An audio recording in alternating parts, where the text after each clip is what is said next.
Ladies and gentlemen, greetings and welcome to Let's Talk Theory, the show where we analyze some ideas and hypotheses around our favorite subjects. I'm your host Azelrix, and today we're discussing the origin of two subgenres of bending in the Avatar universe. Bending, what a fascinating subject. The art to make any element obey your will, and the most bender of all the benders is the Avatar. Since the release of the novel Shadow of Kyoshi, we learned a lot about Avatar Zito, who I'm really disappointed not to be able to call Avatar Jafar anymore. So from now on, this earth-bending avatar will be known as Avatar Gimli. I've decided it is now canon. But many things happen in the two Avatar show and in Shadow of Kyoshi, and it might just have given us the clues to deduce where do combustion bending and spirit bending come from. Obviously, we're gonna spoil the show, the comics, the novels, so if you're not caught up, you are now warned. So now that this is out of the way, let's talk theory. First of all, thanks to Avatar Zito, we now know that the Fire Nation used to be divided in many fire clans, each governed by a Fire Lord, a bit like our warlord in Japan back in the day. But we also understand that the Fire Nation and the spirit world had a very complicated relationship, something that is a bit depicted in one's origin story. We barely see the earth and water lion turtle, and the air people seems to be pacifists, just like the air nomad at the time of Aang. But it is explicitly shown that the fire lion turtle citizen uses fire to fight spirits. Fire being the most destructive element, it is pretty clear to me as why the Fire Nation and the spirit world can't cohabit. I guess you can say they had a pretty heated relationship. God damn it, I'm gonna throw myself in the fire for that. And now it is time to meet the person who might have been responsible for creating bending techniques specifically designed to deal with spirit, the avatar of the Fire Nation before Avatar Zito. Since she doesn't have a canon name, for today we're gonna call her Avatar Kaza.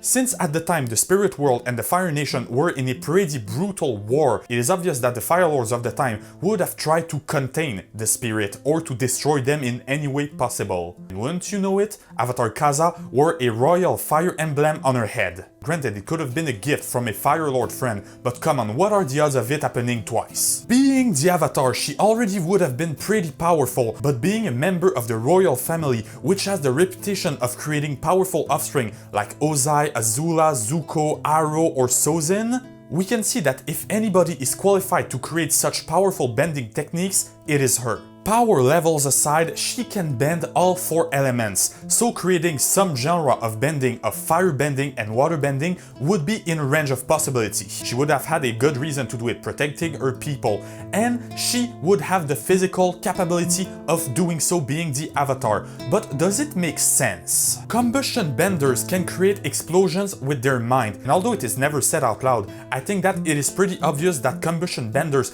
embodies some air bending techniques too. A bit like lightning redirection, while being a fire bending move requires you to understand water bending in its source. Combustion benders and air benders both have tattoos on their forehead, and Aang is able to redirect a combustion blast with a basic air shield. In the fight with combustion men, Aang is worried before even the first blow happens. He seems to know this power, and he seems to understand how dangerous it is. Perhaps he knows it, he heard of it, he has read something about it in the scrolls of the Air Temple. Anyway, you get the point, this fire bending move is definitely inspired by air bending at some point. And now we're gonna talk about the biggest debate around Avatar Kaza, her arms. It has been confirmed that she had arms, but in Legend of Korra, we see this statue, and it is confirmed by the creator that Combustion Man lost his arm and leg by practicing combustion bending.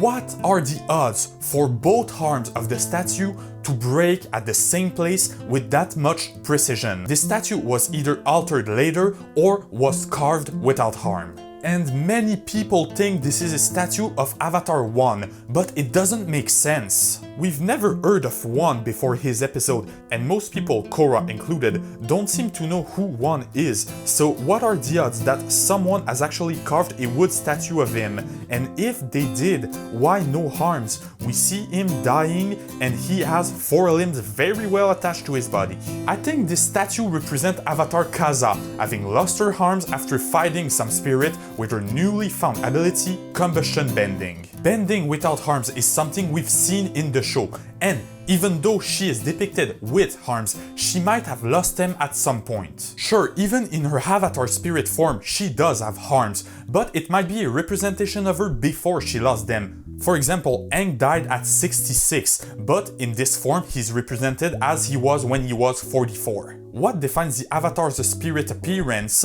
is another debate, but you get the point. Now that I have opened the possibility of Kaza creating combustion bending, what about spirit bending? It is said that UNTOLD has created spirit bending, but what if he had actually just rediscovered it after Avatar Kaza created it? Let me explain. According to the lore, this technique deals with energy. It turns negative energy into positive energy within the spirit, turning a dark spirit into a light spirit. This echoes how Uncle Arrow described lightning generation.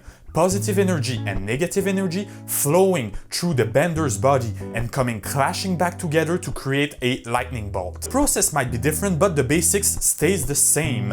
Understanding positive and negative energy and learning how to manage the balance between them. Lightning generation being one of the most advanced firebending move, Avatar Kaza is more than qualified to take this notion and apply them to waterbending to create spirit bending.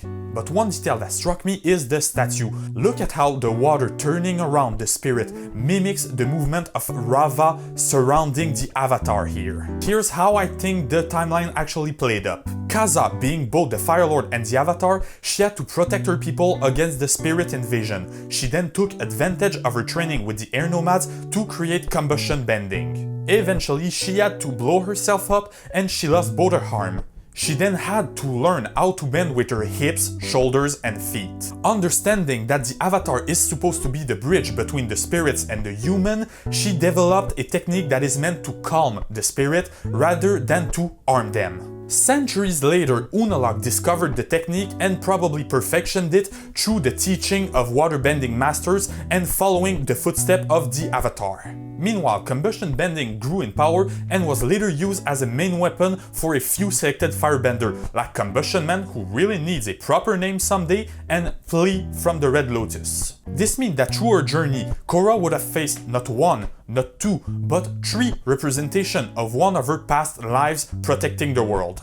Yes, this is something we need to remember about bending. It is a tool, it is neither bad nor good. It all depends on your goals and what you do with it. I'm sure that Kaza didn't plan on her techniques to be used by assassin and power-hungry megalomaniac, but unfortunately, fate decided otherwise. So guys, this is it for today's video. Tell me in the comments which is your favorite avatar, mine being Avatar Kuruk. Don't worry, eventually he will have his own video explaining why he was not actually a terrible avatar. Then subscribe and activate the bell to be notified when a new video comes up. Follow me on Instagram to support my artwork and go to my art pile to purchase some of my pieces. Share this video with all your avatar loving friends, and as always, thanks for watching.